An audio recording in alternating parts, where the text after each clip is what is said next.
Ite de watu ne kodo kinyana ka bo Angleterre kana Gambia. Dor bi jira ka tala for 3 days. Mu ko kodo ni receive no. Yeah. Basi foi daga momin tol. Mbot min ke ma be jam ka. Dole kinyana tata dula bele to matano. Watu na kodo kinyana from Europe o Angleterre pour ka sota ka kol yambulle. Je Angleterre nyim banko ka nyanka kodo soto jam feta male ka fo me Sony transfer. Afoy ke ma ko anka be lano tol. Adina nang. Hello. Mbidang. How can I send the money and where should I send it? Sony transfer. Wal munyon town leti kabona Angleterre ka fuda me UK wala parts of Europe. Europe la dawo dan din ka kodo kinan jang. Itel mu number 1 dati.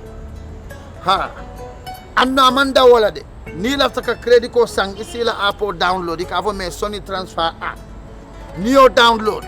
Isi credit ko sam moyen andi sin ning bank be bulu nyim banko kanjam bank wo bankunding. Isi kodo deposit no jele directly be Angleterre wala be Europe dawo dan din. Sony transfer le ono nyim banko kan. Ila agent lol be fata ring Gambia bla bele to. Isi kodo bonni no je. Ila main office ka fo me headquarters o min tole Bartes. Habari Mohammed wato nda ha warta. Kole aku kodi bondo la fanna. Sony transfer oba. Wow, that was easy. Which app was that? Sony transfer. Sony transfer. We download it. La. Ayo binkete doron ne batuja. Nan was kodo. Ete la lay man na kodo jo. Ntama wori tela kodo. Li properties. Ntanga na korda sawoto kullo kono lembe luwa sawla je tama mbakala ma fonga belo ngaban taki. Mpareta sa nyanta ka sawnje ta kana luwa ko fodde. Santa fana manke luwa slade ko take. I'm now a landlord. Thank God to Lee Properties. Lee Properties fana be insa. E bi janne andun korda wafo. Kena kansa wafo. Anin korda lorim bandung. Anin luwaseo. Leasing.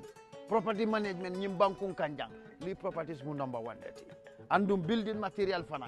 Na building material o be nga be saytel lato. Mom problem soto je. Number 1 la muyti e man problem soto jang andum fitina tela kuto ina namandun sonkato ini mo be la kake.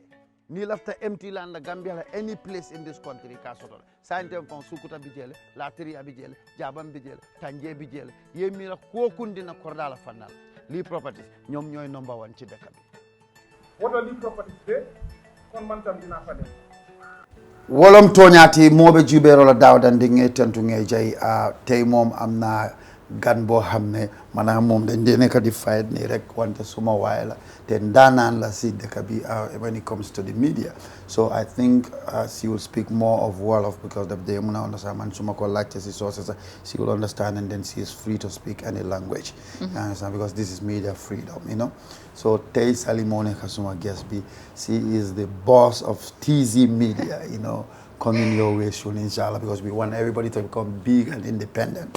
So apart from that, he's also the presenter for the playlist on Kerifatu every Sunday. So, you know, she's been doing amazingly well. And apart from that, she does so many other things. She hosts events, you know, she does voicing and advertisements as well. Mangla promo. I like that. Bring me more money. Mohamed. Yes. But nene kas bi lu mo def fini no man xam nga man hanga wana la ya ngoy ni sa platform indi lo artist you sa morom mi kuy def li nga def nga indi so dama ragal this whole show is going to turn out man mala interview I become the interview yes so nice you know so Sally you are highly welcome to Fatu Network on Tonyaa Kesso. Thank you. And then today is going to be interesting. First, Nyungla Dalal, you can say hi to the people. Thank you very much for having me, Mohamed, and thanks for the invite. Assalamu alaikum, nuyu naa leen yéen ñëpp di leen wax ne tey my guest bi Tonyaa Kesso and ak ci ku bari ay kii ni bari problem Mohamed Dabo, my colleague, and I'm so pleased and honored to be here on this amazing platform where he exposed talents and, you know, give people the opportunity to also talk about themselves. So come nang ma jox opportunity ma ñëw fii tey so people can get to know me, because, you know, most of the time I ask people about themselves. I think this is my second interview where I've been given the opportunity to talk about myself. Exactly. So I'm honored, and yeah, thank you for having me. Well, thank you so much. That self-proclaimed self-promotion was good, you know. Excuse me. But it's all good, you know. It's all about laughter whenever we meet, so Yeah. that is it. So when suñ waxee Sally, kan mooy Sally, fan nga juddoo, fan nga yaroo, fan nga demee school. Okay, so fu ma juddoo boobu moom yomb na te boobu easy na, because ñëpp xam ne suñ koñ baagote. maa ngi dégg seen koñ bi suñ koñ bi indi na la problème ci I baadi swear to God, suñ koñ bi dafa dem viral. So if we want to talk about fan laa jógee, fan laa juddoo, originally suma parents yi, especially my dad, mama mu ngi jógee Mauritanie. Mauritanie. Yeah, but so naar nga. papaam xaaral maa ngi la explain la tey rek soo tey kenn du la gën. moo da nga bëgg a yàppa. So léegi waaw suma maam mu ñëw Gambia. bu mu ñëwee Gambia shérif yu nekk ñoomi ñu dalal ko foofu noonu. so gars yi may ko jabar foofu noonu. sa maami góor. waaw suma maam bu góor saytu suma pa. okay. so mu ñëw Mauritanie xaw ma mu jógee Mauritanie ñëw Gambia daal ñoomi Bakalar. so ñu may ko foofu jabar. suma pa juddoo foofu noonu. but suma pa came to Kombo later. you know, my dad is a mechanic. so dafa ñëw to learn the craft in Banjul. Foofu la meet my mom is a Senegalese. So they got married, and half of my family, my brothers, my siblings, they were born in Banjul. Okay. But they later moved to Bakoteli out. Okay. Man ak suma yeneen sisters yi foofu leen juddoo. Bakoteli. Yeah, Bakoteli out foofu leen juddoo, foofu leen Body yaroo. field. Si boori scout bi. Boori SOS si school bi, yeah. So ñu juddoo foofu yaroo foofu noonu. I went to Ndaws, daycare, comprehensive nursery. And then later I moved to Gambia High. Gambia High. Foofu la completed my high school bi. Yes. And then yeah, after that I do you do any studies? studied business management. Where? At Business Training Center. Then after Lolo, I studied at Stratford as well. Then must study GTMI. Okay. I did communication and technology there. Then after Lolo, then I had a job. I started working with Elite Media.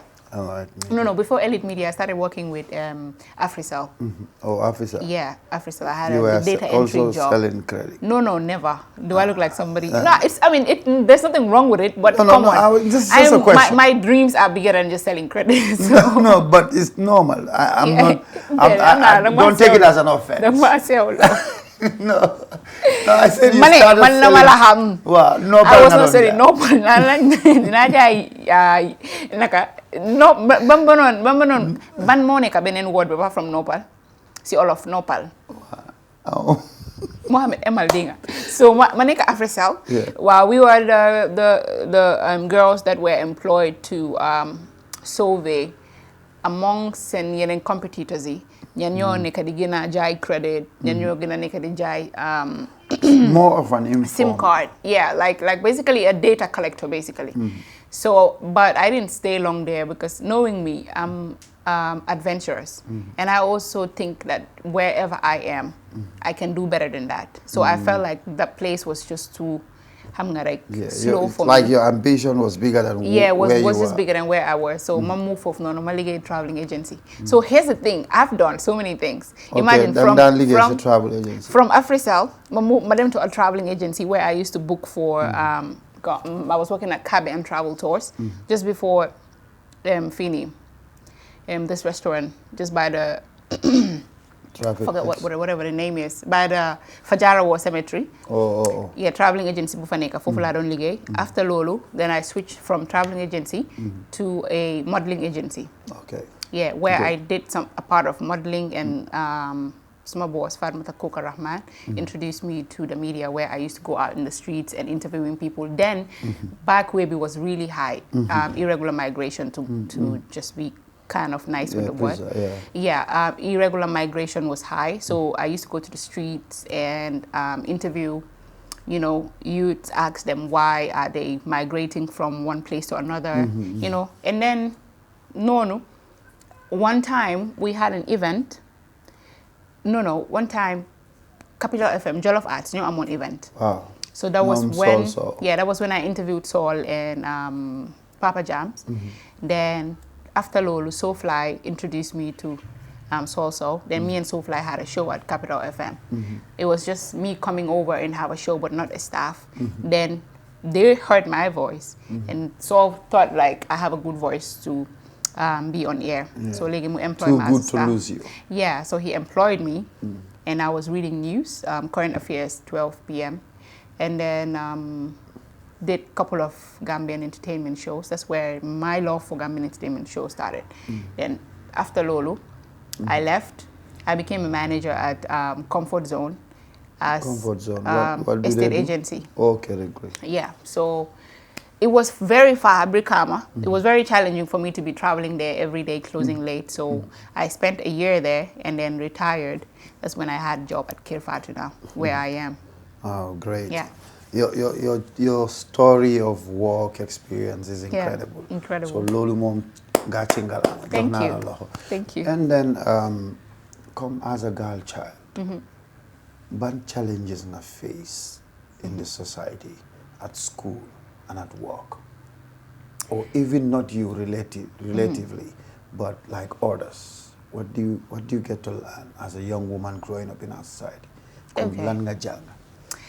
Interestingly, as man, like I come from a very, very protective family.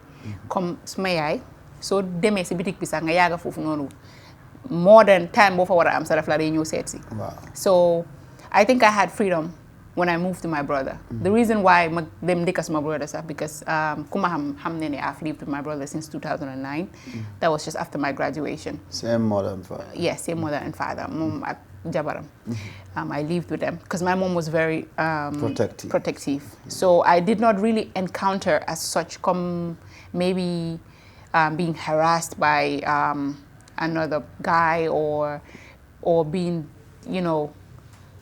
treated in certain ways. Apart from Komsmai, I tried to, teach me the right things. Come here and just to put you on the right track. Then they feel she's taking too much into your life. Sometimes even though she's your mom. Sometimes I just ask her to chill. I'm not saying this because I'm a bad child, but I feel like you don't have to. Yeah, I've been bullied so much. She was so scared that something was going to go wrong with me to a point where she was not doing it the right way. So at some point I just had to start and let her understand it. Like no my like I have so many opportunities where I can go out and do whatever I want. So many munadem school, madaw school, madam fenen, but hale mode yar bopam. As a parent, I think what you need to do is just talk to your child. One lene li bahut li moba, but then you can't just be beating them like donkey, like a donkey nga fone yange yar guy. Next minute be amena hale yo hamne, then they're bleeding. They retaliate, and once they do, you cannot like you cannot have them the way you want them to be. Exactly. So at that aspect, Sumaya was very, very. She's her own type of person, but she's a nice woman. Yeah. At the end of the day, all she wanted is for me to become the woman I am today, which I'm very proud of. But growing up around SOS, the center where a lot of young girls that were my friend. SOS, the school or the environment? SOS, around just SOS. SOS, I'm na school, I'm na lopitan, but also I'm na a home where most of these children, orphanage where same parents died, or some of them, they don't know their parents, or anybody call hamne, you couldn't take care of a child, you just bring the baby there, so I've had a lot of friends where they've gone through so many struggles where growing up without a parent was very challenging. I know, Lolu, where you come in at is very interesting. But most of our young women, Lolu Mota Manela, even not you, but love for come like they go through, some of them doing jail school. I'm not sure it's because of men. Some of them is because of their guardian, some of them is because of their own parents. Yeah. So what kind of stories growing up as a child yow loo dee dégg comme ndeysaan kii soo gisee mu ngi jaay yaasate wala ebe is because lii moo ko dal comme story yooyu they are important. Yeah, look, that's what I thought, because if you know me, you know I give reference to so many scenarios I've seen. I think li moo tax boradi mo ne yensen ko ñu nekk moo fa xew every time they want it. Yeah, so like I have seen a lot of women, especially ñoo xam ne sax they're related to me, you know, they couldn't further their education simply because of one mistake. Maybe you're in a relationship with someone, you're vulnerable, you don't know much. As a child, all you thought was love is beautiful. So nga jox sa bopa góor nga ñëw jëlee si biir. And we know how our society is. So nekkee jigéen nga am doom outside wedlock rek. Automatically you're faced with so many challenges, the stigma outside, and also the fact that you're responsible for your child. Léegi la sa comme nga gis men, some men are taking responsibility of comme suñ impregnate jigéen, ñu at least toppatoo jigéen bi, but then you're left alone. You know, and I've had cousins where they got pregnant and they were left alone. And mënuñoo focus on education. Now they don't have nothing on their hand. The only thing they have is their child and let them hustle, you know, and it shouldn't be like that. And there are so many other young girls, you know, they've encountered that. And they couldn't come there stupid or it was just one mistake which had to turn their life around, which I think shouldn't happen. Everybody should be given an opportunity and chance to, you know, even after. So be there. You still have to be given the opportunity to go back to school. I mean, there are some centers it's available for any young girl who dropped out of school due to these reasons. You could always go back there and go for this education. There are some organizations they fund for girls. If you want to go back to school, you can definitely go back to those people and they would help you. One tip, I think women in Gambia here are marginalized in so many things. And it shouldn't happen. We have to have equal rights. Even if you look at our cabinet, you know, there are few women. If you look at our parliament as well, there are only few women that speaks. So I think women should be given more opportunities to talk about our political affairs, to talk about certain things. It will help women, you know. So what do you think is the way forward? Young women, they've been through so many things. So what do you think? Because now you are somebody that at least few or a lot of people are looking up to. So what voice will you add in order to uplift or to at least mitigate the pain and agony that they're going through? Because it is rampant now. Yeah. So you said blame all of it. Of course, lolu am na solo. So man lu ma wax ci lolu rek mo nek ñu ne neen fokk na ne tamit ñoy sun problem, especially ñun sun generation bi ni. Then they compete each other too much. And the competition should not be si ñun sun bopa. You know, ñun den wara seet naka la ñoo ñëwé together. Ñu seet naka la ñoo jappalante. Comme like any dëkk bo xamné jigéen yi dañ am cadre bo paré dañ nekk di gis seen boppa si lu bari si anything loo xam ne mooy yóbbu dika den manko ñu nekk benn. There are some organizations where it's women led and they are doing tremendously well for themselves. Why in Gambia fii nii ñun mostly sun generation bi sun focus is on maa la gën a mun a solu, maa la gën a mun a tukki, maa la gën a mun a téye iPhone bu cher or maa la gën a mun a am yeneen ak yeneen, which doesn't make sense. The goal is how to change the next woman next to you, not how to fight come sa moromi jigéen. So I think the solution is so gisee sa moromi jigéen ngay def dara te yow yaa ngi def loolu noonu. I've seen so many women doing so well, especially few ñoo xam ne dañ ubbi ay salon, you know, training seen yeneen moromi jigéen, def leen apprentice, at the same time giving them some tips. ñu am foofu métier ñoom it suñ paree ñu ubbi seen salon. I've seen others tamit ñoo xam ne apprentice leen si atelier ñu ngi try. You know, man foog naa ne daal nit ki soo buggee tekki si sa àddina yow yaa war a jël sa matuwaay kenn du la mun a force. So man la maa was ma moromi jigéen yi moo nekka ñoo xam ne ëllëg dañoo nekka parents mun nga enjoy sa life because you're young. I mean next minute bi mun loo bypass some of the things that you want to do. And the streets is out there, you make mistakes, you jange fofu nono.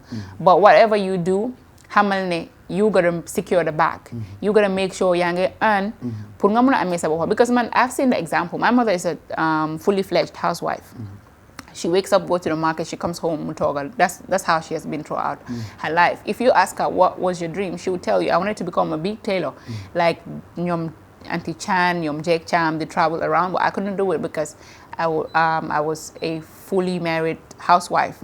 And I do not want to be like that, because next minute, every little thing you'll be calling your kids, Dimbala Masili, Dimbala Masilele.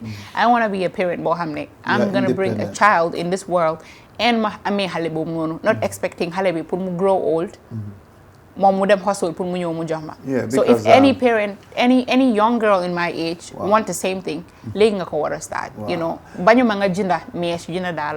make sure, in as much as you have that, you save and come up with a concept and then start a business for yourself. Exactly. I'm not trying to be offensive with my language, but parents, most of the parents in the street, especially around village, Gambia, they will be using their girl child. They will stand at a corner. They know them si bena corner. Did not back fofu. Then you push and hale. You them. And you know, what do you think is the future for those children? I think if we are to talk about those children's future, it's something very sad, because just last week, this was a topic we were talking about on our platform. The fact that these children are vulnerable and they've been used by their own parents. African, especially Gambian, they have this mindset and this concept of damabuga jurdom because some people would tell me, because I'm not married and I do not have a child, you're not getting younger anymore.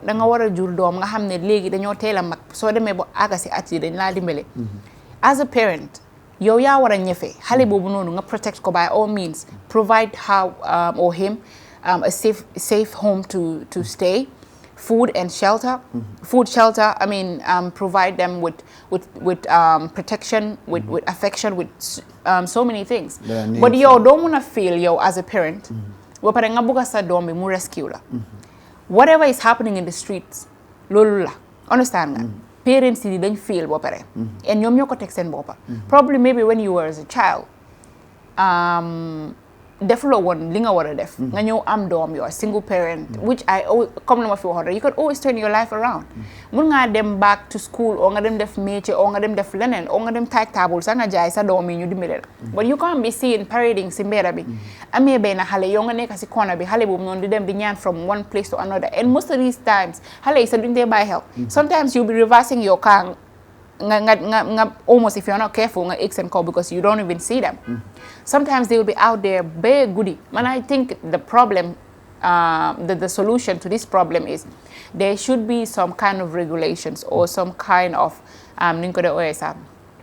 help me with the word, some type of is it? I think regulation wouldn't be bad. Yeah, regulation wouldn't be bad in a sense.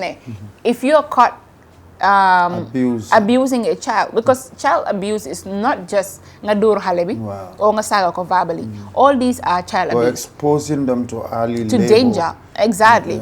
You know, because you're violating this child's right. They should be in school. They should be at home playing with their kids, with their fellow mates. They should be sleeping. They shouldn't be in the street.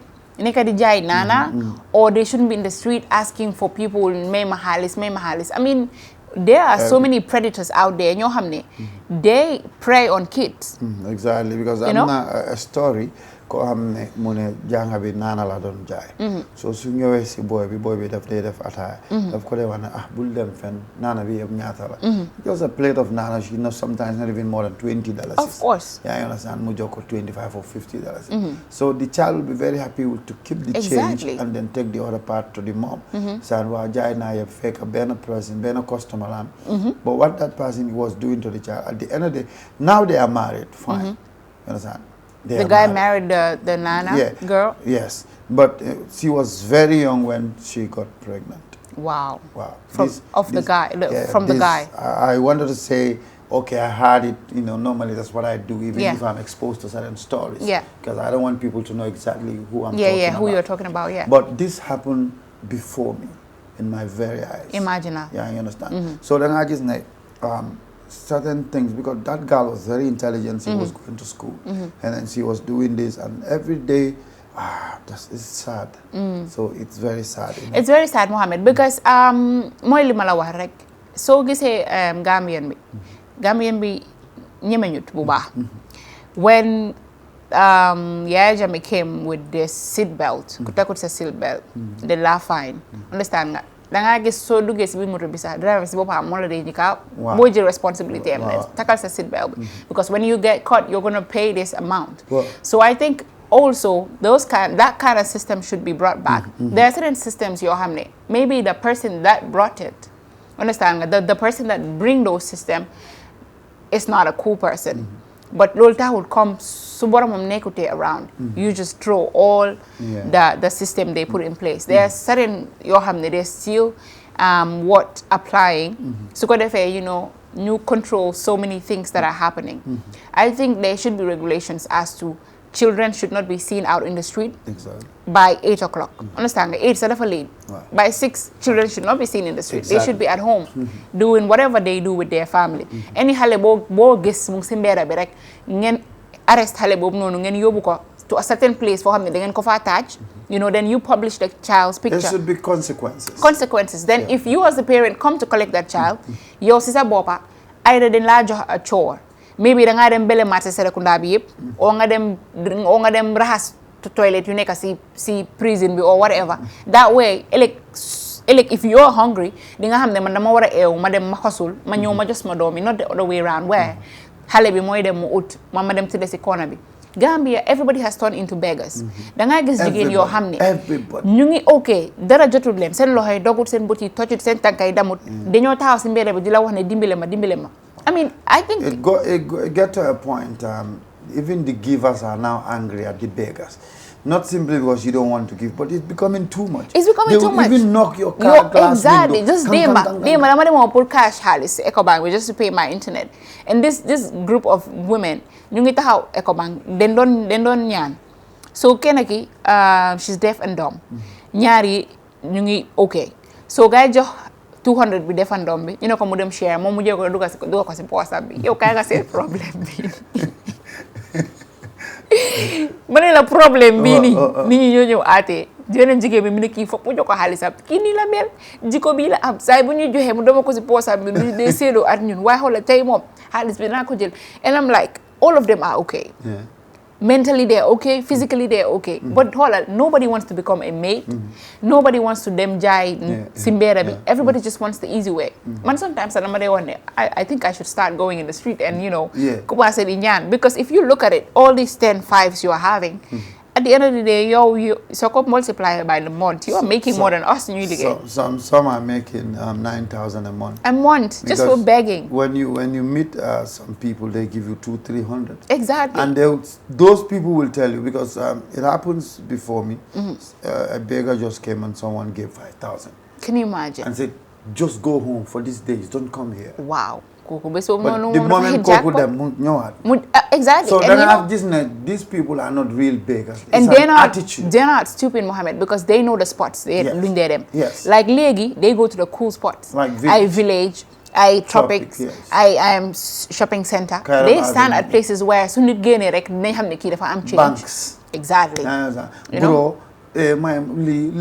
So therefore, buddy, I think the government should at least come up with some regulations. So now let's go to maybe our second to last topic of discussion. That would be, I wouldn't talk about you're married, and I don't want you to talk about you're married. But you're a young woman, at least you've experienced marriage. Yeah. And then come then they just need it and they do as you say, but at the same time they rush out of the marriage.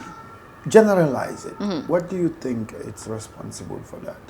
Okay, I will just say to my fellow women to not rush when it comes to marriage.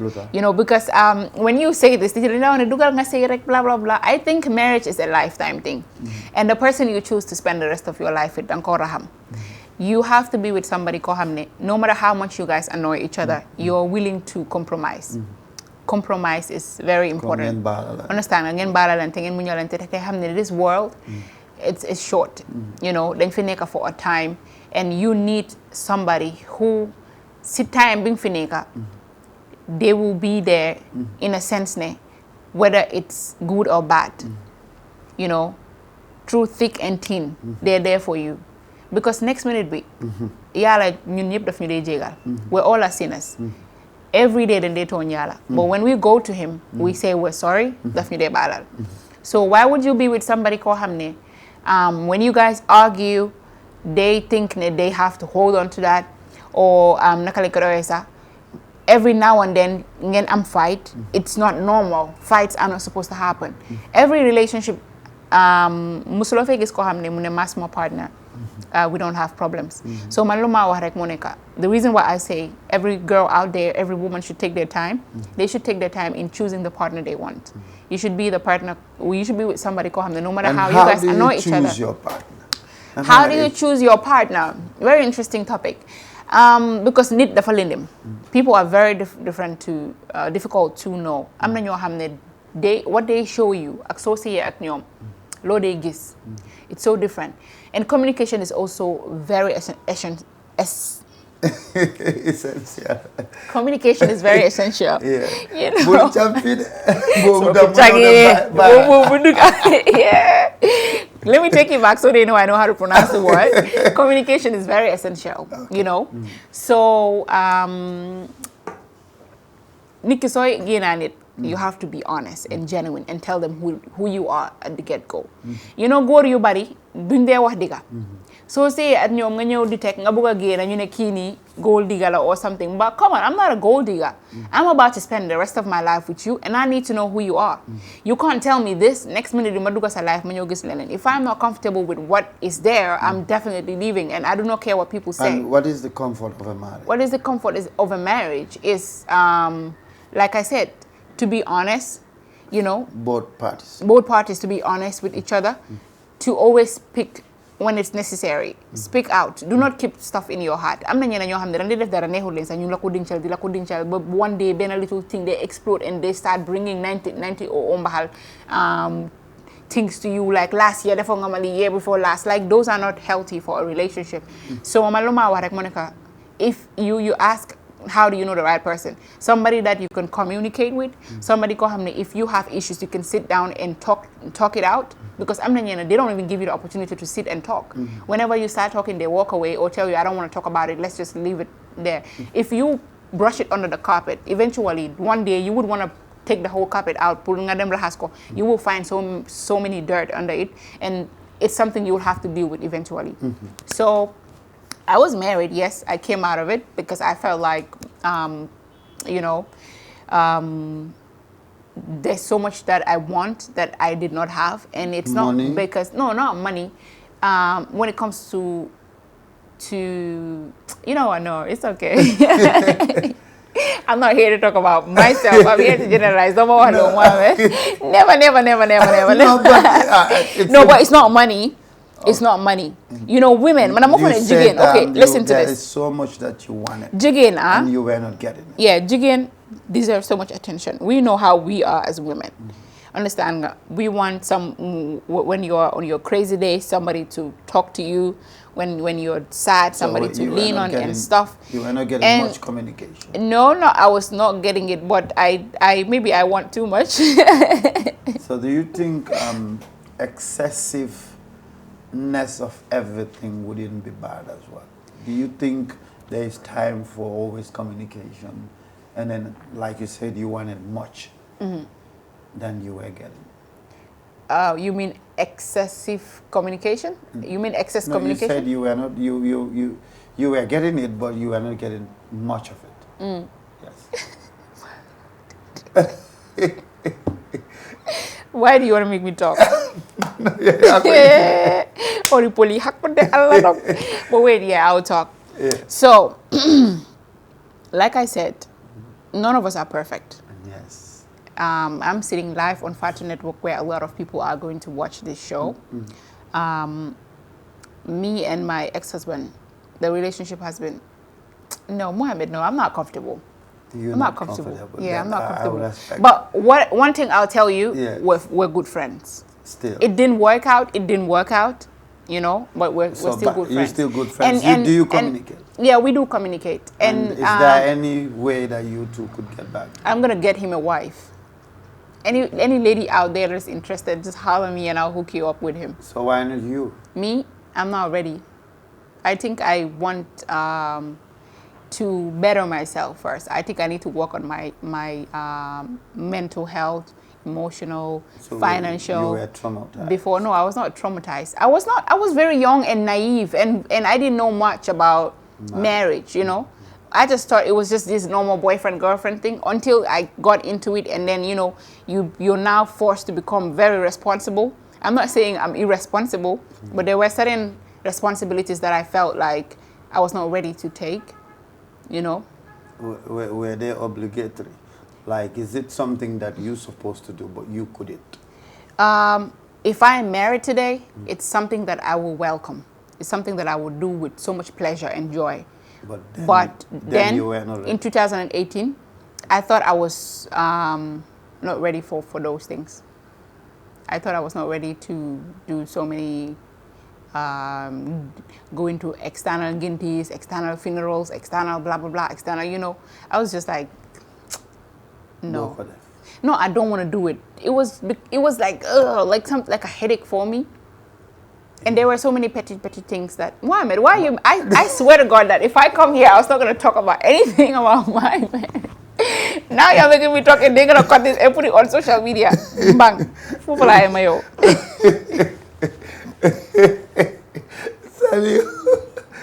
Because nobody wa. The money have all my break. He's been smart. I'm like, but hello. I realize, okay, This fine. guy's making me talk. Okay, that's fine. Yeah. Now, this is the new Gambia. So, what advice as a young woman would you give to everybody in general, from Everybody government in general. businesses? What do you think will bind us together as common? Okay. What will bind us together is simple. If we all take our responsibilities and go back from where everything started, we will bind ourselves. If we go back to our national anthem, we go back to the national pledge, we will know that it's a combination of government and people working together in unison and harmony. You know, as Gambians, the goal should be, how do we make other countries to be proud of us, to be jealous of us? Look at the example, this African Cup of Nations, the way the boys, our Scorpions, are united together. Every other country is talking about Gambia. There's so many other countries that underrated us, that thought that didn't even know. That didn't think we would go this far, that didn't even know us. But because we work together, we're forced to be reckoned with.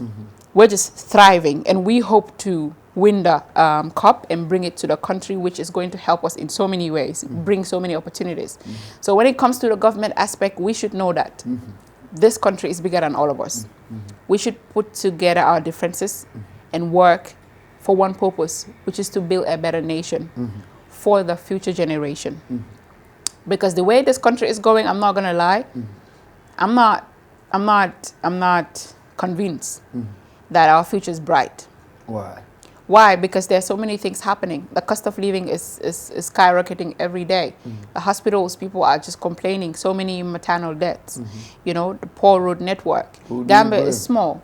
Is a population less than 2 million. If you 2 million, if you exclude the foreigners that are in this country, you know, I think we as Gambians, we really need to work hard in trying to develop our country. Especially, I'm urging on every diasporan, if you have so much money, come back home and invest, create job opportunities. The ones that are in Gambia, try as much as possible to not give bad names to this country, because most of these people in the diasporans, when you interview them, they tell you, we've been to Gambia, come up with a business idea, started it, and then the Gambians themselves ruined our business for us.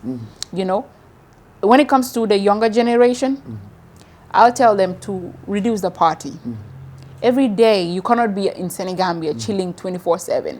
Every day, you can't be dressing nice. I mean, let's just not be carried away by social media thinking that you have to swag every day, you have to wear different clothes. That money you're spending on packing your wardrobe with different outfits, different shoes, different hair, different whatever. That money could be used to generate something. If most of these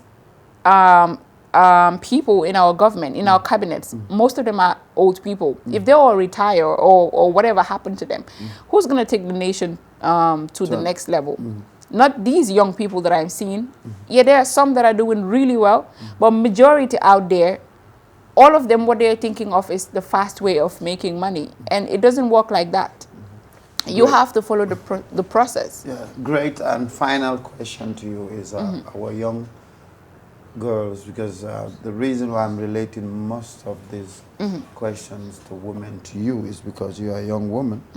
And social media, especially TikTok and Instagram, our young girls, our young women will be exposing their organs, let's say their body. Their private parts. You understand? So what advice would you give to them? Do you think they do it for the purpose to get more views or to be more It's popular? for the views. Yeah. It's for the cloud. Yeah. You know, I'm going to advise them to stop chasing cloud. You know, there are so many beautiful contents that you can use to grow your social media. You can be very creative with whatever you are gifted with. I mean, we're all blessed with talent. If you're not a musician, you can be a dancer, you can be creative with your hands, you can be creative with whatever you use. I mean, sometimes when I go through some people on TikTok, and I look at some of the things they do that draw so much followings for them, I mean, I wonder why we can't do that as Gambians. Look at Kabi Lame. All he does is, and then he draws so much followings. No talking. No talking. Social media is just talking about him. He's a brand ambassador for so many companies. And you come to Gambia, if it's not one person insulting the next person, it's a woman trying to show her boobs or her butt just to gain followers. And I think they should be very careful, because recently I've seen somebody who died, may her soul rest in peace. A lot of people were campaigning for her pictures to be deleted, calling on TikTok to delete her account because they feel there are so many inappropriate images there that people shouldn't share. I mean, next minute, if you look at it, you can't just blame... It's a Gambian. It's a Gambian person, you know? Lady? Gambian lady, yeah. Wow. So, man, I'm not sitting here as a saint. Myself, I'm not perfect. I have my own butts, yeah. But then no matter how my butts, I always pay attention to some of the things I do. I may be wearing short clothes sometimes because, you know, sometimes you want to show off the skin, like, yeah, I got that beautiful skin. But then, no matter what you do, do not be too extreme. I'm not going to suñu duggé ci dara rek daf lay uppa. Like woné watuloo pooj légui da nga bëgg woné yépp nak. Su yagé dé mom góor yi neen dox di daanu ci kaw nit yi de té ñu ko koos mo nekk sama morom jigéen yi. I'm not encouraging rape. But then we also have to be careful with some of the things we post.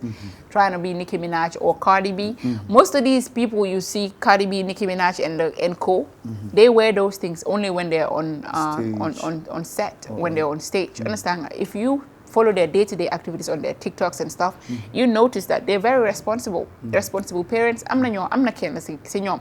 Artist la song sami domam bi sa du ko lay déglu.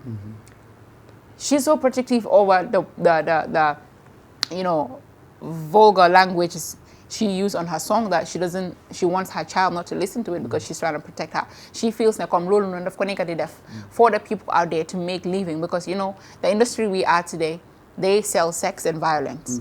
Drugs, that's what they're selling, because Lolo Monica, that's what people want. If you look at these normal songs, they're not fame, because people don't want normal. People want hardcore, people want the other way around. Extreme. So whatever you do, just know it always comes back to you. Exactly. So take responsibility of your actions and do what's right. Thank you so much, and that is Tonyaa Kesso for you today.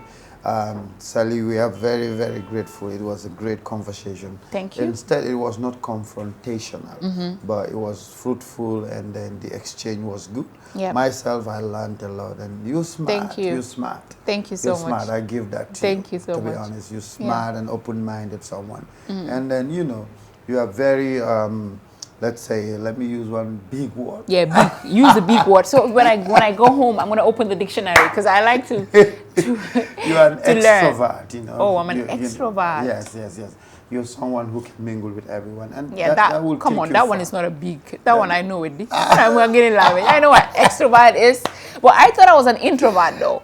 No. I'm not. You could Okay, have let me tell you, I'm an extrovert when it comes to conversations. No, that's when it what comes I'm to saying. platforms, It talk could- show with people. that's what I'm But I'm a very reserved person. If Yeah. you know me, I have a very small circle. Yes. I mingle with one girl, and then I have my own spot where I go to. Yes. But I'm not seen at everywhere with Yes. everybody. Yeah, the extrovert type of person we're talking about is when you're with people And when I'm discussing with communicating. them, Yeah. the communication, you take out everything. Yes, You of understand? course. You speak your mind and then you are easy to go with.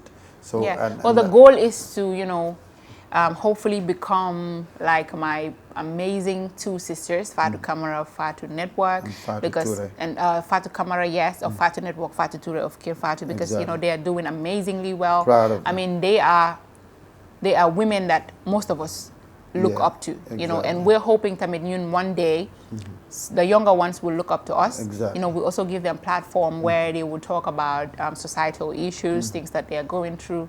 So yeah, hopefully one day my TIZZY Media is going to be big and I'll Yes, become my TIZZY own. Media. Yeah, exposure Kaboom. guarantee. Kaboom. So thank you. That's all for you. And thank you to Lee Properties for supporting this program. Thank you to Sony Transfer for sponsoring this program. And then Boy of Brickham for also sponsoring this program. And thank you Zainab Musala for also sponsoring this program. And thank you to all my viewers. And thank you, Sally, for sponsoring this program. Yes, and thank you, Sally, for not sponsoring, but for me sponsoring. Bye-bye.